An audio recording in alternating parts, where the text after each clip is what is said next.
नमस्कार, हेलो। हम हर हफ्ते सुप्रीम कोर्ट की क्रिमिनल लॉ पे एक जजमेंट को समझेंगे। इस हफ्ते की जो जजमेंट है वो है Supriya Jain versus state of Haryana. ये फैसला आया है 4 जुलाई 2023 को। दो जज का बेंच था, जस्टिस दीपांकर दत्ता ने जजमेंट लिखी है। इस केस की कहानी समझ लेते क्या है। 2020 का ये मामला है।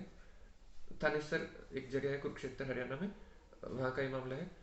इसमें 45 लाख रुपए सुप्रिया जैन की सिस्टर, जो कि मेन अक्यूज है, और उनके हस्बैंड, उन्होंने शिकायतकर्ता से लिए, कंप्लेनेंट से लिए 45 लाख रुपीज लिए एक आयुर्वेदिक कंपनी एस्टेब्लिश करने के लिए, एक आयुर्वेदिक फार्मा कंपनी एस्टेब्लिश करने के लिए।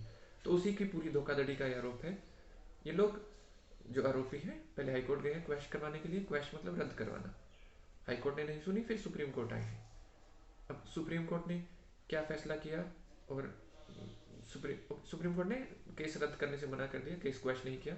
कहा कि ये सब ट्रायल कोर्ट डिसाइड करेगा कि ये दोषी है, निर्दोष है, इनको यह सजा दी जाए, ये ट्रायल कोर्ट डिसाइड करेगा। तो केस क्वेश नहीं किया।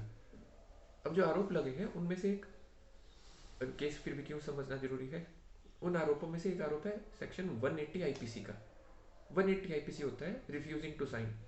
जब किसी कागज पर कोई पब्लिक सर्वेंट आपसे साइन करवाना चाह रहा हो और वो लीगली कॉम्पिटेंट है, उसकी रिक्वायरमेंट है आपसे साइन करवाना, तो और वो साइन ना करे तो सेक्शन 180 आईपीसी लगता है। इसमें 3 महीने की सजा हो सकती है और 500 रुपये तक का जुर्माना। तो 180 आईपीसी इस इसमें सेक्शन जोड़ा गया है क्योंकि जो सुप्रिया जैन है, इनको एंटीसिपेटरी बेल मिली। फिर उन्होंने इन्वेस्टिगेशन ज्वाइन की। इन्वेस्टिगेशन के दौरान पुलिस 161 की स्टेटमेंट्स रिकॉर्ड करवाती है, जिसमें आप अपने बयान देते हो। तो उनसे भी ये स्टेटमेंट, बल्कि कन्फेशनल स्टेटमेंट रिकॉर्ड की गई पुलिस द्वारा। वो इन्होंने साइन करने से मना कर दिया। उस स्टेटमेंट में था कि उन्होंने एक मीटिंग में 9 लाख रुपए लिए थे और उस 9 लाख में से 2 लाख रुपए उन्होंने खुद रख लिए थे। अब ये जो बयान दिया इन्होंने, उस पर साइन करने से मना कर दिया, इसलिए 180 आईपीसी जोड़ी गई है।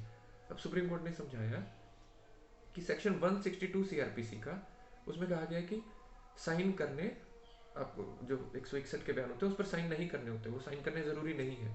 तो जब साइन करने ही ज़रूरी नहीं है तो सेक्शन 180 आईपीसी नहीं लगेगा। तो सुप्रीम कोर्ट ने इस फैसले के माध्यम से ये समझाया कि जो स्टेटमेंट है 161 की, उस पर साइन नहीं करने होते और 180 आईपीसी नहीं लग सकता, क्योंकि 162 सीआरपीसी में कहा गया है कि आपको साइन नहीं करने होते हैं। तो ये थी हमारी इस हफ्ते की सुप्रीम कोर्ट की क्रिमिनल लॉ पे जजमेंट, जिसमें हमने समझा कि जो आप बयान दिए जाते हैं सेक्शन 161 में, जो पुलिस रिकॉर्ड करती है, उस पर साइन नहीं करने होते, और वो साइन से मना करने पर 180 आईपीसी नहीं लग सकता, जो कि पुलिस ने लगा दिया था। तो सुप्रीम कोर्ट ने केस तो क्वेश नहीं किया, पर बताया कि 180 आईपीसी उन स्टेटमेंट्स पर साइन ना करने से नहीं लग सकता। तो अगले हफ्ते एक और जजमेंट को आपके साथ समझेंगे। नमस्कार, धन्यवाद, थैंक यू।